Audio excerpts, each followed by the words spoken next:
खराब हो जाएगा। मैं वो अपना बोरिया बिस्तरा फरारी में बांध लेता है और आसमान को चीरते हुए वायु वेग से अपने मौसा के यहाँ जाके देखता है तो यहाँ की टेक्नोलॉजी तो इतनी बढ़ चुकी है कि यहाँ के गाय भी संगीत सुनते सुनते और सुअर तो चमत्कार ही कर लेते हैं। और ये मुर्गी तो ऐसे अंडे दे रही है कि मानो उसके अंदर एरोप्लेन का इंजन लगा हो। कारीगरी है। और ये बिल्ला तो अपने ससुर का माल समझ के लुटे जा रहा है। वैसे में आप कहाँ से है कमेंट में जरूर बताना। घसीटा 20 साल तक खुदाई करके एक सुरंग बनाता है, लेकिन पुलिस आते ही साला चुपचाप बैठ जाता है। मैंने कुछ नहीं किया। तभी घसीटा जेल से भागने के लिए सभी कुत्तों को अपना प्लान बताता है। आज तो मजा आने वाला है। और 12 बजते ही सभी कुत्ते पुलिस स्टेशन में फायर करने लगते हैं। तभी घसीटा को निकलते वक्त पुलिस पीछे से पकड़ लेती है। क्या रे भिखमंगिया? और घसीटा उनके आगे नींद में चलने का नाटक करने लगता है। तभी घसीटा पुलिस को जेल में बंद करके वहाँ से भागने लगता है, लेकिन पुलिस काफी वफादार होती है। साले के घर में जाकर ही उस पे गोली चलाने लगती है। तभी घसीटा पुलिस से बचने के लिए ऊपर छत पे चढ़ जाता है, लेकिन पुलिस घसीटा को वहाँ भी नहीं छोड़ती और पुलिस फिर से पीटकर घसीटा को जेल में डाल देती। लेकिन ये साला कर क्या रहा है यहाँ पे? ये दोनों चिरकुट रात होते ही बैंक में चोरी करने के लिए आते हैं। अच्छा। तभी ये चचा मशीन से छेद करके तिजोरी से एक नोट को निकाल लेता है। तभी ये दोनों चिरकुट एक नोट के ऊपर लड़ने लगते हैं। फिर तेंदुआ चचा से नाराज होकर चचा के पैसे निकालने के लिए अपना सस्ता दिमाग लगाता है। अच्छा। फिर जैसे ही पैसे तेंदुआ के पास आते हैं तो तभी वहाँ पर चचा आ जाता है। क्या रे भिखमंगिया? लेकिन तेंदुआ चचा को टपकाने के लिए उसे एक चुंबक से चिपका देता है। फिर चचा तेंदुआ को नीचे उतारने के लिए बोलता है तो तेंदुआ उसे नीचे उतार देता है, जिसके बाद फिर तेंदुआ ड्रिलिंग मशीन लेकर बैंक की तिजोरी काटने लगता है।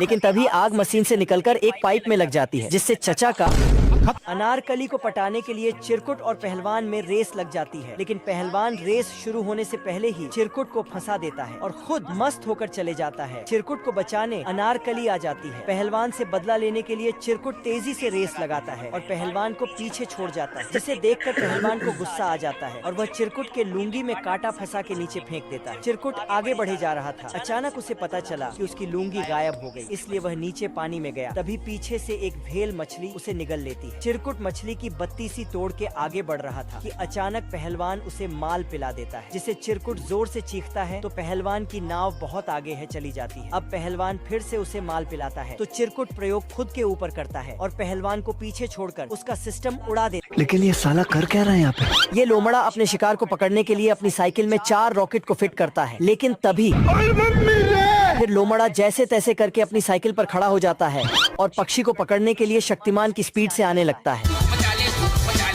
लेकिन पक्षी लोमड़े के आते ही वहाँ से हट जाता है, जिससे लोमड़ा सीधा जाकर एक खाई में गिरता है। फिर लोमड़ा पक्षी को पकड़ने के लिए एक नकली ट्रेन की पटड़ी को उठाकर लाता है। फिर जैसे ही पक्षी आता है तो लोमड़ा उसे पकड़ने के लिए आता है, लेकिन लोमड़ा हार नहीं मानता तो वो कुछ बमों को लेकर आता है।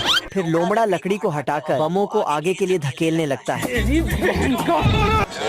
कुछ न कुछ तो गड़बड़ जरूर है। चूहे को फंसाने के लिए बिल्ला कुछ तिगड़म जुगाड़ लगाता है।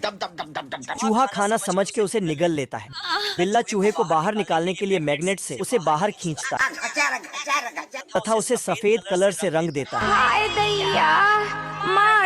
और उसे पकड़ के मोटे दाम में बेच देता है। चूहे को बेचकर बिल्ला बहुत अमीर बन जाता है, इसलिए वह पैसे को बिस्तर के नीचे छुपा देता है। बहुत पैसा है भाई। अचानक से बिल्ला की मालकिन आ जाती है और उसे काम बता के वहाँ से चली जाती है। अचानक से बिल्ला को पैसों का ख्याल आता है और वह भाग कर वहाँ जाता है। बहुत ढूंढने के बाद उसे पैसे नहीं मिलते। बिल्ला थक हार के उदास होकर बैठ जाता है। बेकार है भैया, मैं तो टूट गया। मार्केट से बिल्ले की मालकिन वापस आती है तथा अपने साथ एक बॉक्स लाती है, जिसमें वही चूहा होता है। चूहे को बिल्ला फिर से पकड़ने की कोशिश करता है, लेकिन मालकिन बिल्ले को ही घर से निकाल देती। छोटा टैक्सी नाराज होकर अपने कमरे में चला गया। सोच लिया है यार, इस बार घर छोड़ देना है, इज्जत नहीं है भाई। और बेड के नीचे से रेसिंग कार्स का इंजन निकालकर अपने अंदर फिट करके घर में इधर उधर डोलने लगा। टैक्सी ने जब छुटकू के अंदर रेसिंग कार्स का इंजन देखा तो इसका पिछवाड़ा लाल करके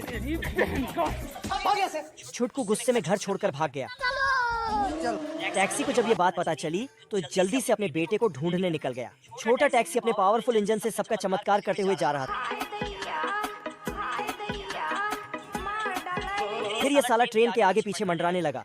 ये देखकर टैक्सी इसके पीछे इसे बचाने भागा, लेकिन तभी ट्रेन की पटरी पर आकर इसका पेट्रोल खत्म हो गया। ट्रेन भी उधर से आ रही थी। छोटकू टैक्सी जल्दी से अपने बाप को धक्का देकर बचा लिया, लेकिन खुद ट्रेन के आगे आ गया। टैक्सी तुरंत उसे मैकेनिक के पास ले गया, तो इन लोग ने इसके पुर्जे बदलकर इसे बचा लिया। लेकिन साले के अंदर इंजन अब भी रेसिंग कार्स वाला रखा था। अरे भिकमंगिया, क्या देख रहा है? गबरूगन पाउडर को बिल में डाल रहा है ताकि वो बंटी की बैंड बजा सके, लेकिन बंटी उस्ताद ने ऐसे मामलों में PhD की डिग्री ले रखी है। वह गबरू को फंसाने के लिए तेल फैला देता है, जिससे वह भागता तो है लेकिन साला दलदल से बाहर नहीं निकल पाता है और बंटी की जगह खुद फंस जाता है। अब गबरू उस्ताद एक तोप में आग लगाता है, लेकिन वो गोला डालना भूल गया। हड़बड़ाहट में वह गोले को अंदर ठुसने के लिए पैर को अंदर फंसा देता है। गबरू मिर्च को गाजर बनाकर अंदर जमीन में गाड़ देता है ताकि बंटी इसे खाने के बाद जोर जोर से उछलने लगे, लेकिन ऐसा कुछ भी नहीं होता। इसलिए वह खुद मिर्च को टेस्ट करता है। गबरू इतना पंक्चर हो जाता है कि साले के पूरे शरीर से झरना बहने लगता है। गबरू बंटी के पीछे हाथ धोकर पड़ा था कि तभी वो दबे पैर वापस दौड़ते हुए आता है। बंटी उसका सिस्टम हैंग करते हुए निकल जाता है। ये आदि मानव मंगरू को खिला पिला के उसे मोटा ताजा करने में पड़े हैं।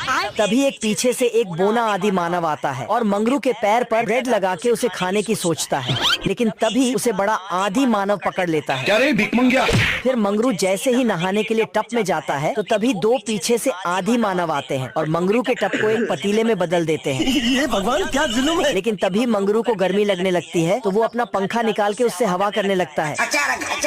तभी पीछे से ये बोना आदि मानव आता है और मंगरू के हाथ पर ब्रेड लगाकर उसे खा जाता है। फिर मंगरू जैसे ही नीचे देखता है तो उसे अपने चारों तरफ आग लगी हुई दिखती है। 45 डिग्री टेम्परेचर में खरगोश अपनी गाजरों को पानी दे रहा था। बहुत गर्मी है तेरे। पाइप में पानी आना बंद हो जाता है। तभी एक गाजर जमीन से बाहर आकर अपना दम तोड़ देती है। खरगोश देखता है चारों तरफ पानी का अकाल पड़ा है, क्योंकि एक बतख साला वाटर पार्क खोले बैठा है। खरगोश बतख के पास जाकर, मेरा नाम है इबू हटेला, माँ मेरी चुड़ैल की बेटी, बाप शैतान का चेला। तभी एक चिमकांड साला टिकट लेने आता है। बतख साले को नो एंट्री का बोर्ड दिखाकर भगा देता है। खरगोश उससे वाटर पार्क बंद करने को कहता है, लेकिन साला सन की बतख मार काट पर उतर आता है। बतख मस्त पूल में गर्मियों के मजे ले रहा था।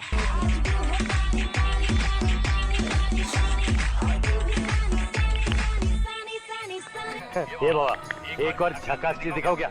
हरामी खरगोश पानी का प्रेशर बढ़ा देता है। ये लोमड़ा नहा धोकर कुत्ते की भेड़ों को चुराने के लिए जाता है। क्या रे भिकमंगिया? फिर लोमड़ा 12 बजते ही कुत्ते की भेड़ें चुराने चल देता है। आज तो मजा आने वाला है। तभी लोमड़ा एक भेड़ चुरा के वहाँ से जाने लगता है, लेकिन इधर ये कुत्ता केला खाता है और उसके छिलके को नीचे डाल देता है, जिससे लोमड़ा फिर लोमड़ा नीचे से पहाड़ खोदकर भेड़ के ऊपर एक रस्सी डालता है और भेड़ को ऊपर खींचने लगता है। लेकिन तभी ऊपर से कुत्ता आ जाता है और कुत्ता लोमड़े को पकड़ के फिर लोमड़ा गुब्बारों से उड़कर भेड़ों को चुराने के लिए आता है, लेकिन कुत्ता अपने मुंह में कील डालकर लोमड़े के सारे गुब्बारे फोड़ देता है। तभी लोमड़ा एक गुब्बारे को बचा के कुत्ते को चिढ़ाने लगता है, लेकिन तभी लेकिन ये साला कर क्या रहा है यहाँ पे? गबरू अपना हवाई जहाज स्टार्ट करके मंगरू का हवाई जहाज स्टार्ट करवाने जाता है। तभी गबरू अपने हवाई जहाज पर झट से जाता है और उसे स्टार्ट करके वहाँ से भागने लगता है। इधर ये मंगरू रेस शुरू होने से पहले ही जमीन पर आ गिरता है। तभी छमिया आती है और मंगरू को हवाई जहाज में बिठा के उसको धक्का मारने लगती है। तभी हवाई जहाज को नीचे गिरता हुआ देख मंगरू उसे ऊपर उठा लेता है। फिर मंगरू अपने हवाई जहाज में देसी जुगाड़ लगा के गबरू से आगे निकलने लगता है। तभी मंगरू को आगे जाता देख गबरू भी शक्तिमान की स्पीड से आता है और मंगरू से आगे जाकर इस चिरकुट की छमिया को उठा लाता है।